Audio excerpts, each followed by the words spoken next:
Hola, en este vídeo vamos a empezar a ver los circuitos integrados, ¿de acuerdo? Dentro del módulo 4 de Fundamentos de Electrónica. Bueno, un circuito integrado es una combinación de transistores, resistencias, condensadores, diodos, pero fundamentalmente transistores que se alojan en un soporte común, muy pequeño, que denominamos comúnmente chip y que es generalmente de silicio. ¿De acuerdo? Lo que hacemos es concentrar un circuito complejo en un soporte diminuto, digamos.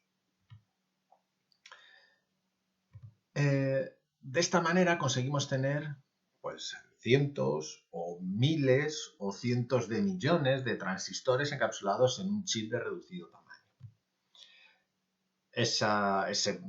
Una de las ventajas que tienen estos circuitos es su pequeño tamaño precisamente. Pequeño tamaño, poco peso, lo podemos montar en cualquier sitio, ¿vale? Por espacio no vamos a tener problema.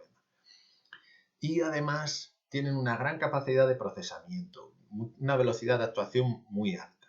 Van a poder hacer operaciones de manera muy rápida.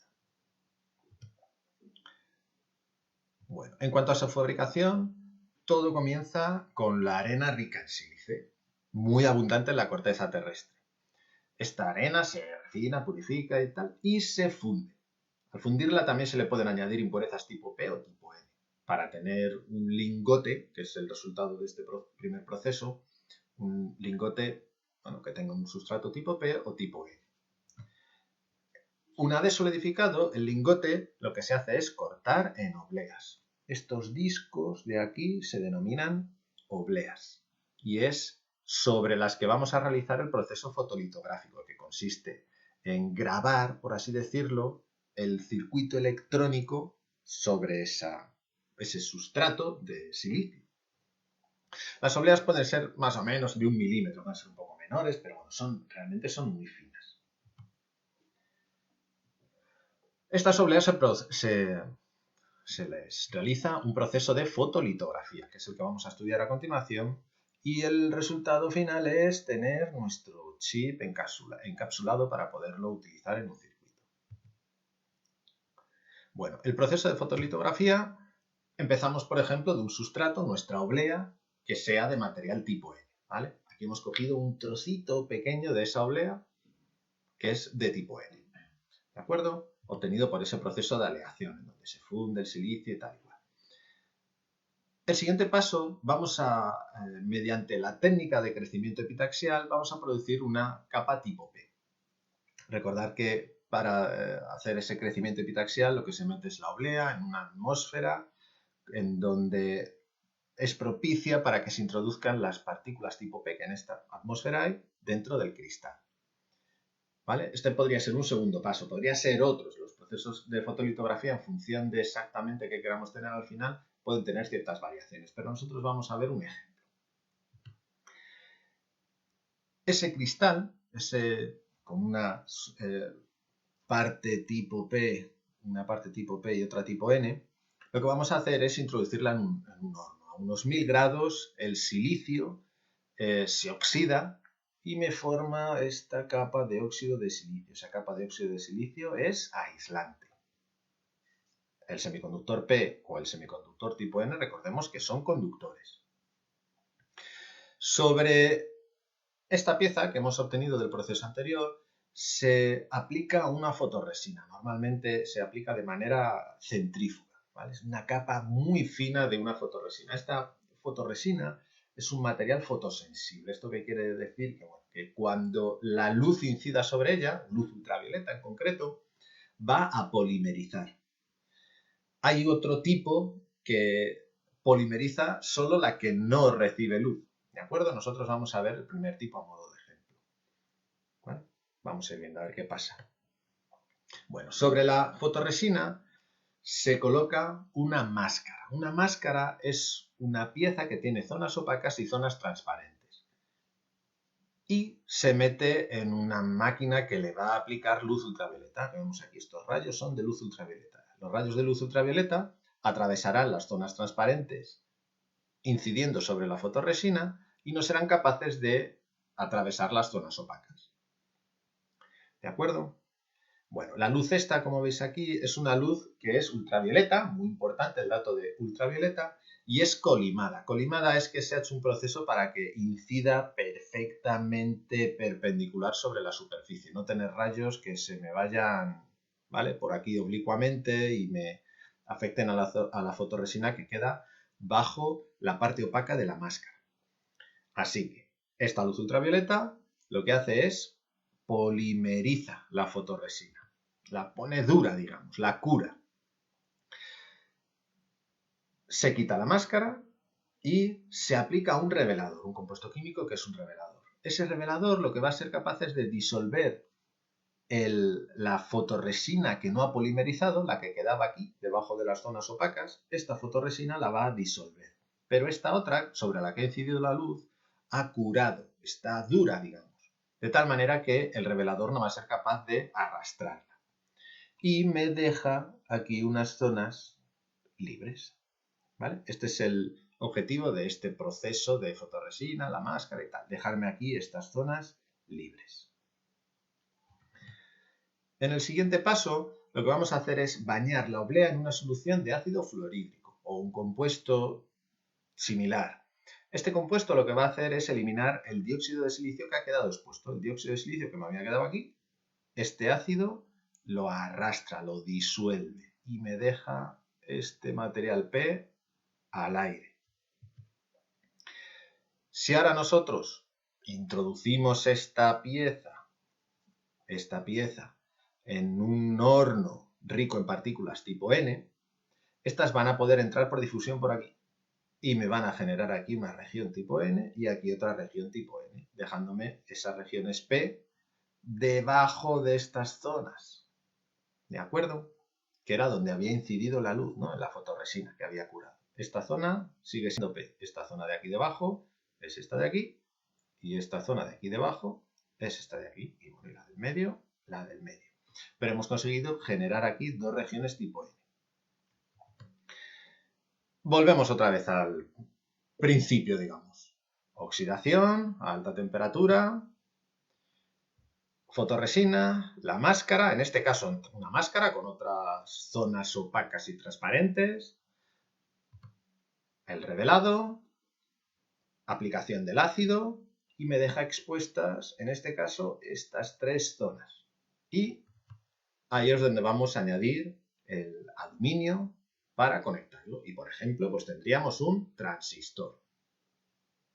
¿De acuerdo? Fijaros que aquí también podríamos tener otro, o incluso aquí podemos tener un diodo, N y P.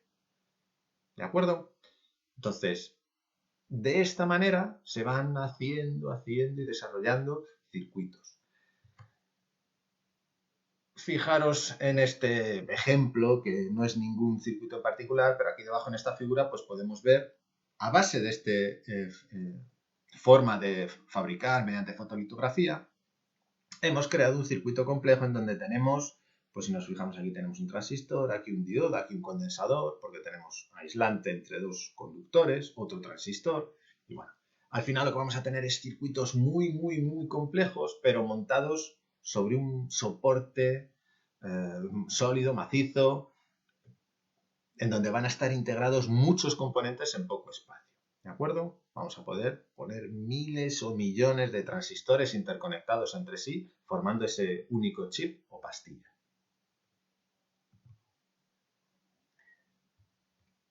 Y bueno, eso hemos visto pues a modo de ejemplo, un transistor o un circuito pequeño. Al final en las obleas lo que hacemos es fabricar muchos circuitos, normalmente iguales, para aprovechar, bueno, no hacer un solo circuito cada vez, sino hacer cientos cada vez. Bueno, el encapsulado, ese chip pequeñito que vemos aquí, el resultado del proceso anterior es esta pieza de aquí. Esa pieza de ahí, de tamaño tan reducido, tenemos que montarla sobre un encapsulado que nos permita conectarla a nuestro circuito, ¿vale? Porque esta pieza es tan pequeña, estos cablecitos son tan pequeños que nos sería imposible de manejar, de conectar al resto de elementos. Entonces se pone en un encapsulado que favorezca la disipación de calor, favorezca la conexión y demás. ¿De acuerdo? Es un encapsulado plástico, las patas van a ser normalmente, estos pines son de aluminio y nos va a permitir conectar el chip, el integrado, a nuestro circuito. Vale, los encapsulados, bueno, pues eso protege, vemos aquí, de las condiciones ambientales, disipa el calor, bueno, esto que os había comentado. Dos tipos básicos de encapsulado, de inserción y de montaje superficial. Los de inserción son los que tienen unas patas largas que van a atravesar los agujeros de nuestra placa de circuito impreso y se van a soldar por el otro lado, ¿de acuerdo? O sea, los insertamos por arriba y se sueldan por abajo, ¿vale? Sus terminales, bueno, se sueldan en las pistas o también a veces se insertan en zócalos. El zócalo es un soporte que está soldado al circuito sobre el que se incrusta el integrado. Esto es para evitar hacer puntos de soldadura sobre el integrado que puedan, estos picos de temperatura puedan dañar nuestro circuito integrado. Y bueno, los de inserción tienen tamaños relativamente grandes, nos permiten manejarlos, hacer prototipos, incluso podemos soldar manualmente sus patas a los circuitos. ¿De acuerdo? Los ejemplos más típicos son el DIP y el SIP, que vemos ahí en la figura. Son los encapsulados más habituales. Importantísimo, la identificación de las patas. Vamos a tener en los integrados un rebaje y un circulito en relieve. Podemos tener ambas cosas o podemos tener solo una. El caso es que el circulito me indica la pata número 1. O si tenemos solo el rebaje, a su izquierda, ¿no? Si lo miramos desde aquí, a su izquierda estaría la pata número 1. Y empezamos a numerar las patas haciendo una U.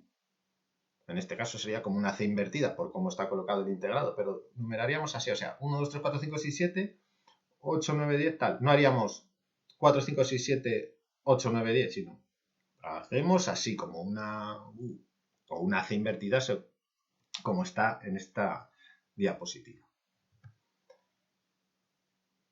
Vale.